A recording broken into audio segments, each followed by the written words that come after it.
Xbox and Bethesda have announced that Starfield and Redfall have been delayed to the first half of 2023, and this comes as a surprise to many. It has been rumored that Redfall gets a delay from summer to the holiday season, but that both of the big AAA first-party games from Xbox get delayed is something that comes unexpected. So in today's video we will discuss what that means for the Xbox holiday season and what Xbox can do to fill the void that is left by the delay of Redfall and Starfield. Hello gamers from around the world, this is Boxenberger, the video game enthusiast from Germany, with a video that I didn't expect to make, to be honest, because during the Xbox Summer Event 2021 they were so confident about Starfield hitting this fall holiday season that they even gave the game this awesome launch date 11/11/2020, and that maybe one game gets delayed is something that can of course happen, but now both big Bethesda games are set for the first half of 2023. So this video today is really more of a shoot from the hip video and more of an opinion piece and not that well researched and edited videos that you are used to, but don't worry, I have one in the making, and if you still enjoy this one, it would be awesome of you to consider to hit the like and subscribe button and maybe even turn on the notification bell, and of course share this out on social media because I want to have a discussion here with you guys. Okay, thank you so much, and now let's talk about the big delay of Redfall and Starfield. Okay, I think this comes as a surprise for many of us, and let us be honest here, that makes a very empty 2020 for Xbox. Xbox fans knew that the first half of this year was a little dry with Gamepass releases and especially with first-party content, but we all were looking forward to this fall and holiday season with of course Redfall and the big one being Starfield. And let me be clear, I'm fully behind a delay of a game if it helps the quality. I'd rather play Starfield polished in the spring of 23 than a buggy one this holiday season, but it is also a fact that content from the Xbox first-party studios is very light this year. And just in my last video I said that I expect this dry streak for Xbox to be once and for all over starting this holiday season. That time where Xbox simply doesn't have a first party game to launch for 8 or 9 months was supposed to be over, but now the question is, what do they have for this year? The big rumor is that Forza Motorsport is gonna come out this year. The game has been in development since 2017, and with this 5-year development cycle everyone thinks that this game is going to launch later this year. But then we all thought Starfield is gonna come out this year for sure, so I wouldn't place my bet on Forza this year. Sure, we all want it to come out this year, but even if it comes out,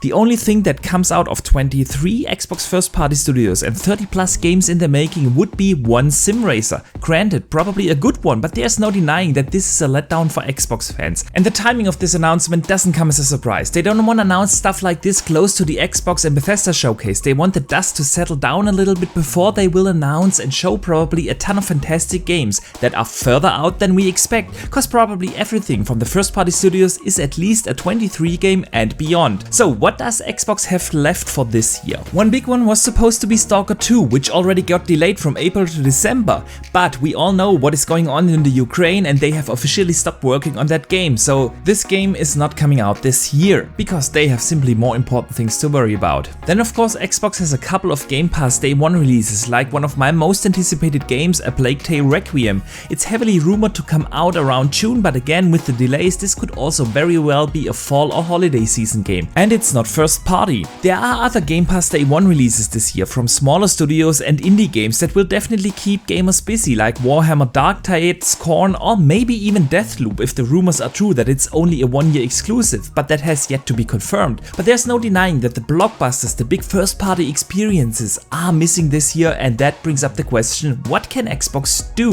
One thing that is for sure something that will keep Sarah Bond very busy this week is try to get Xbox Game Pass Day 1 releases of big third-party games. There are a couple of candidates out there. One comes to mind, and it is the recently demoed Gotham Knights from Warner Brothers, which is scheduled to come out in October. Now why is that a good candidate? Well, so far we don't know about any partnerships with other publishers or platform holders to market that game, and that means it is at least a possibility because all these games that have the marketing rights with Sony, like the Harry Potter game, Hogwarts Legacy, are not coming to Game Pass. There's of course also Saints Row, which is scheduled to come out in August, and of course a Ubisoft game is always a possibility because we know that, for instance, the Avatar game is coming out and Ubisoft has a partnership going on with Xbox. They want to bring Ubisoft Plus to the consoles, and they have launched the Rainbow Six spin-off Extraction Day into Game Pass in January.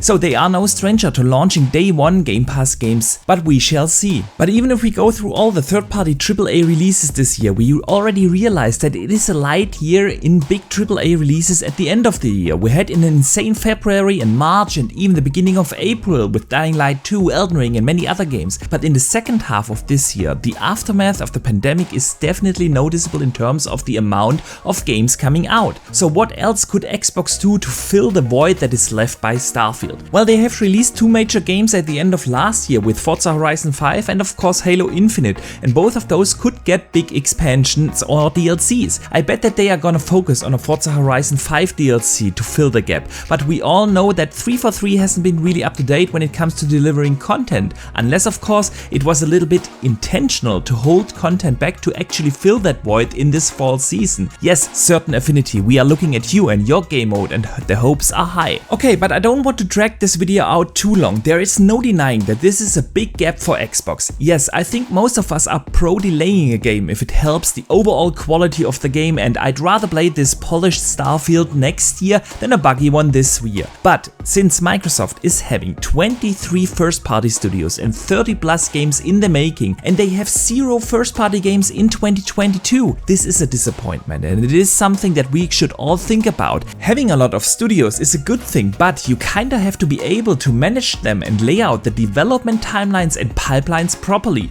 Now, with this being said, the focus is now of course on the big Bethesda and Xbox showcase on June 12th. Yes, the excitement was big and it still is, but now it's not just about seeing some of the games that we might play in 23 and beyond, but it is about Xbox bringing out a few surprises for this year. Yes, everyone is looking forward to play Starfield and all the other games in 23 and beyond, but now at the showcase they need to show what Xbox owners will be playing this year, and it can't just be smaller indie games. Not to take away from them, you guys know I love indie games, but there has to be this big AAA experience, and I hope Xbox has a surprise up their sleeve. I usually try to leave a video on a good note, and even though that's hard right now after such an announcement, I still think the Xbox pipeline is exciting and it is filled with a ton of games, and Xbox fans are used to waiting for the games to come out, and we just gotta wait 1 year longer than expected. So I definitely want to hear your thoughts about this in the comment section. What do you make of this delay? What do you think Xbox could have as a surprise?